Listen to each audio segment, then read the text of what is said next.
Hello, everybody. Today we are going to be working on the June 2024 Algebra Regents for New York State. We are going to be working in this video on questions 1 through 8, and if you need any other questions from this exam, please check out other videos. All right, so let us begin. Okay, we're going to answer all 24 questions in this part. They're 2 points each. It's multiple choice.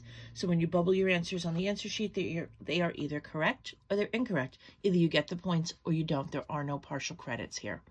All right, so number 1, a ball was launched into the air and its height above the ground was recorded each second, as shown in the table below. So we have time, which is always our x. X is time is x, non-negotiable. If we're doing something versus time, time is always going to be your x value. That means your height is going to be your y. Your height depends on how far into the problem we are. Okay, based on these data, which statement is a valid conclusion? Okay, valid means which one is going to be true. Okay, so we're going to go through the choices and we're going to see what happens. So this is the kind of problem where if you have a ball and you launch it into the air, okay, first thing it tells us here where the problem begins is that when time is 0, we're already at 11 feet off the ground. Okay, so we're at 11 feet off the ground. At 1 second, it goes up to 59. At 2 seconds, it goes up to 75. And then what happens? At 3 seconds, it's coming back down to 59. Okay. And then it's going to come back down to 11. Okay. So at 4 seconds, it's back down to 11. And eventually it's going to hit the ground. Okay. But not in the table that we can see here. All right. So it starts at 11. It goes up, it comes down. And here it's back down to 11. All right, so what do we have? The ball lands on the ground at 4 seconds. Well, in order for the ball to land on the ground, your height would have to be 0, and we don't have a value there. So that can't possibly be true. The ball reaches a maximum height at 11 feet, a maximum height otherwise known as the vertex. Okay, that would be here. Okay, and the maximum height we see is at 75. Okay, so at 75 feet, that's not 11 feet. No, that's not right either. The ball was launched from a height of 0 feet. Over here, when time is 0, that's when the ball was launched. It is at 11 feet, so that's not correct. All right, the ball reaches its maximum height at 2 seconds. Well, here it is, okay? At 2 seconds, the ball reaches 75 feet. That's the maximum height. That's the vertex right here at 2,75. So that is the true statement. I would choose choice 4. It's important to read everything in the problems, right? You're not going to be able to just figure it out by looking at it or guessing at it, okay? And this one really does make sense. In fact, your first 10 questions on this Regents exam should be very doable, okay? You need to be able to know how to do the first 10, maybe first 12, to get a good start on these. All right, number 2. A tour bus can seat at most 48 passengers. An adult ticket costs 18. So over here, I'm just going to write myself some notes. 18 is the cost of an adult ticket. Okay, and a child ticket costs 12. 12 goes with the C. Okay, adults and children. The bus company must collect at least $650 to make a profit. A represents adult tickets. C represents children's tickets. Which system models this situation if they make a profit? Okay, so we know that 18 and A have to go together and 12 and C have to go together. So if there's any options where that is not true, okay, 18A, 12C, 18A, 12C, 18A, we would be able to eliminate them right away. Okay, also, excuse me, if we have seats on the bus, we know that A plus C has to have some type of equality to be 48. Okay, so I'm looking here. A plus C is 48, A plus C is 48, AC 48. Okay, so all the numbers seem to work out pretty well. So what this question boils down to are these 2 words. Okay, and these 2 words or phrases are the most important things that you can remember for this problem. At most 48, okay, and they need to collect at least $650 to make a profit. Those are the two words that are most important. So let's talk about what at most means. Okay, the words at most mean that the most you can have is that number, in this case, 48. So I want you to pretend for a second that you have $20 in your pocket. Oh no, you know what? Let's use 48. Suppose you have $48 in your pocket and you go to the store. You can spend at most $48. Okay, and at most means that you can spend less than $48 or you can spend exactly equal to 48 hours. So at most means less than or equal to. Okay, so at most 48 passengers means we have to fill the bus. We can't go over 48. So now I'm going to look at my choices. Okay, at most 48, A plus C. Oh, this is not right. Okay, A plus C, this matches what we just talked about. A plus C, this is not right. And A plus C, this matches. So with just knowing that phrase, you can eliminate two bad answers. Okay, at least 650, let's come back over here. At least means, okay, that's the least number that you want. So you want to have more than or equal to 650. And the example we give in class is that for you to be able to get your learner's permit from the Department of Motor Vehicle, you have to be at least 16 years old. That means you have to be equal to or greater than that number. Okay, so at least means greater than or equal to, that this is the bottom. This is the least amount you can have. So now I'm going to go back over to my choices and look at the two options.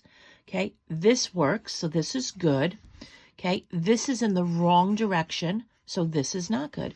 And my answer then becomes choice 2. Okay, knowing these key phrases, at most, at least, you might want to put them on your index card, write them in the back of your review book, write them somewhere where you can study them. Okay, number 3, which equation is always true? Now, this is an exponent question. Okay, an exponent, they want you to know the rules for exponents. So I'm going to write down the one rule that's going on here. Since all these problems seem to be multiplication, and it's bizarre because I always give choice 1 that as an example. Okay, the rules for multiplying are simple. Okay, when you are multiplying two things with the same base, okay, so these have the same base. Okay, when you have two things with the same base, two expressions, right, what you are doing is, that should be a 3, adding the exponents. Add those two little numbers that are up there at the top. Okay, because what you have is this. You have x times x, okay, times x times x times x. So you have 2 and 3, and that gives us x to the 5th. And I always go to that example because it seems to make sense to most people. And here it is. It's actually the answer to the question. Okay, this one, first of all, we're not adding on this one, okay, because x plus 2 would be x plus 2. All right, this is some type of inequality, but this negative doesn't do it. This is like an advanced rule of some kind. And then this one too, a plus b should give us a plus b. All right, let's continue. Number 4. The expression -2, parentheses, x squared minus 2x plus 1, plus 3x squared plus 3x minus 5 is equivalent to. So equivalent means equal to, and we're going to do the algebra that goes with this problem. So I'm going to take this -2 and I'm going to distribute once and twice and 3 times. I'm going to put a big star here because what happens is we know we have to distribute, but most kids only distribute here. They don't distribute all the way over. All right, so when I distribute the -2 to the x squared, I get, I'm going to write it over here, -2x squared. When I distribute the -2 to the -2x, negative times a negative is a positive, 2 times 2 is 4, and x. And when I distribute the -2 to the positive 1, I get -2. I'm going to combine that with the second polynomial. Kids always ask, what's a polynomial? That's a polynomial. It's a bunch of terms stuck together with plus and minus signs. I'm going to add it to 3x squared. So I'm going to put the 3x squared under the 2x squared. I'm going to put the 3x under the 4x, and I'm going to put the negative 5 under the negative 2. And I'm going to combine, okay, otherwise known as adding. Okay, but since you have positives and negatives, we call it combining. Now, if you're stuck with the signs, it's a good time to practice using your calculator. Okay, however, if you look here in the middle, 4x plus 3x is going to give me 7x. Right? That's easy. Like everybody knows to add 4 plus 3 and get 7. So when I come over to my answers, if that's the only thing you know that these two answers are going to be wrong. Okay? And that's what happens if you don't distribute here properly. Because if you don't distribute and you get negative 2 and you add it to positive 3, you would get positive 1. All right? So knowing that, you can eliminate those answers. Let's continue. 2x squared, negative 2x squared plus 3x squared gives me, it's the same as saying 3 minus 2, positive 1x squared. Okay, so what do I have here? They're both positive 1x squared. That doesn't do anything. Here's where we're going to find our answer. Negative 2 minus 5, or negative 2 plus negative 5, is negative 7. Right, so our answer is choice 4. Because of that. Now, what's happening here? If I have 2 negatives and I combine it with 5 negatives, I end up with 7 negatives. Right? And that's how it works. Practice that in your calculator. Again, if you didn't distribute this, okay, and you put it down as positive 1 or positive 2, then you would get the 3. And we don't even see that as an answer. Okay, so here we go. Next one, number 5. Which sum means to add, okay, is irrational. Now, an irrational number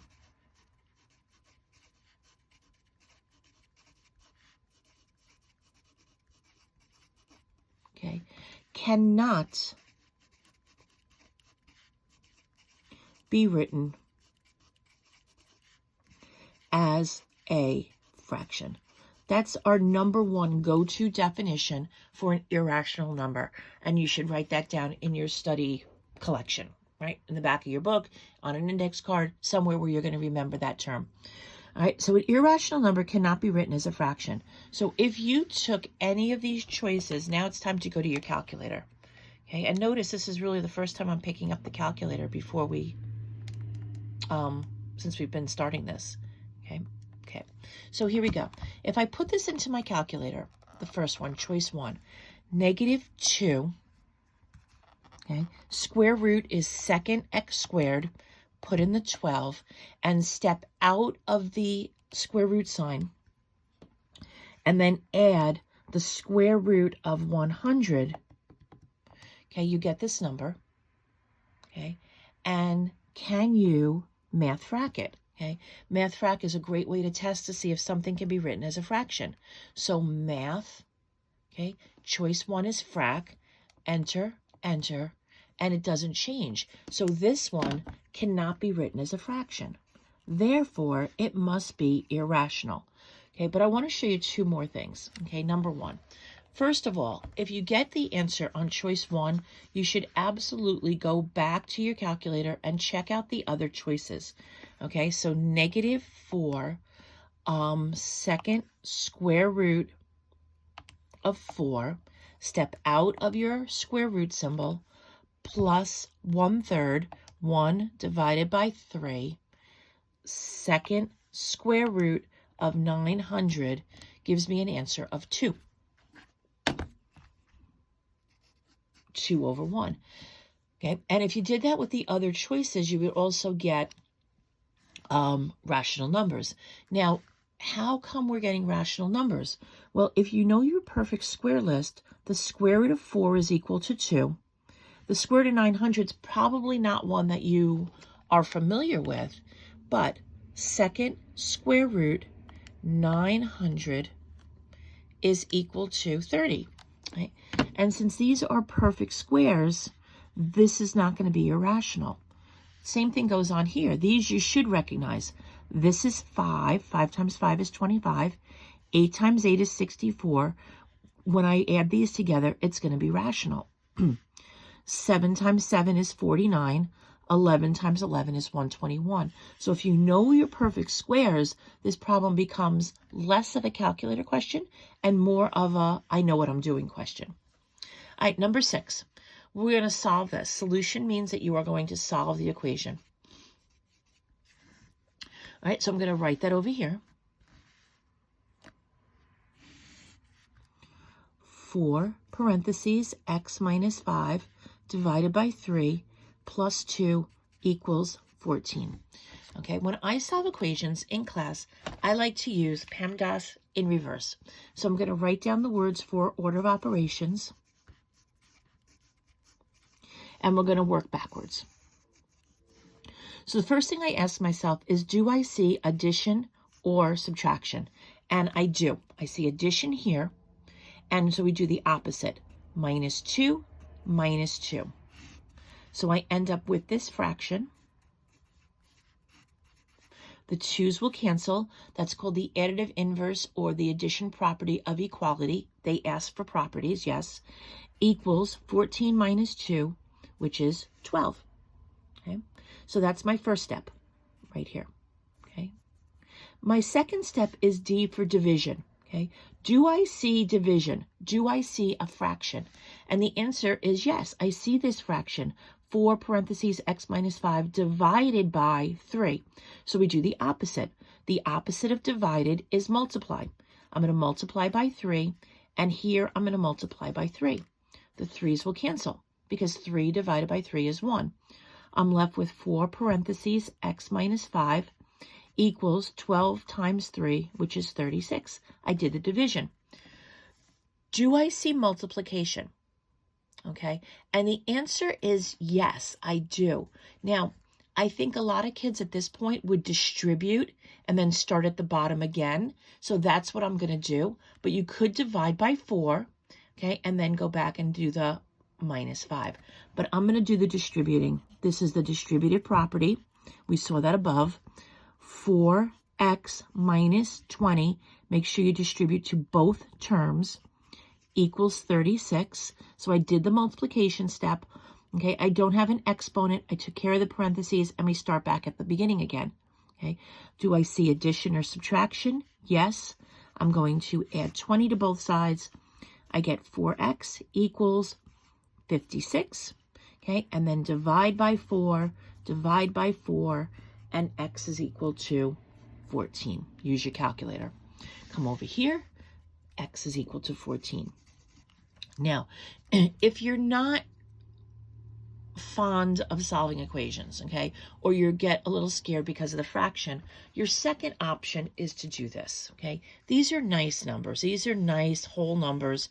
You could do this, okay? Plug it in for x, okay? I'm going to start with the wrong answer. And exactly the way, oh, I'm in y equals second out, okay? 4 parentheses, instead of x, we're going to use 15, okay, minus 5, okay, enter, okay, and we're going to divide this whole thing by 3. And I'm going to enter at that point and then add 2. And this answer is not equal to 14, so this could not possibly be the right answer. And you can do that for all 4 choices, and you could get the answer that way. Or you could use that as a method to check your answer. All right, number 17. On an island, a rare breed of rabbit doubled. I'm going to highlight that word doubled. Okay, doubled is your key word in this problem. Okay, doubled means to multiply by 2. The rabbit population doubled its population each month for 2 years. Which type of function best models this population? Okay, linear growth means that you are adding or subtracting to get to the next step, right? So if we're doubling, that's not adding, that's multiplying. Linear decay means, oh, I'm sorry, hold on a second. Linear growth means you're adding. I didn't read the question carefully. Linear decay means that you're subtracting. Both linear growth. Linear is addition or subtraction. Exponential is multiplication or the opposite, which is multiplying by a fraction or division. So exponential growth means I am multiplying. Exponential decay means that I am either dividing or multiplying by a fraction. Right? Dividing by 2 is the same as multiplying by a half. So if I'm doubling it, I'm multiplying by 2, and that's exponential growth. Know the difference between linear and exponential, because this question always comes up. Last question, easy vocabulary. What is the degree of the polynomial? There's that word again. A polynomial is a bunch of terms separated by addition and subtraction. So the degree is simply the highest exponent. Okay, so I'm looking at my exponents. Here is the invisible 1. Here is a 2. Here is a 3. The biggest one is 3. That is my degree. Write that down in your study guide, right? Back of your book, on your index card, wherever you're keeping track of the things that you need to study. So my degree is 3, and we're officially done with this video. Have a great day.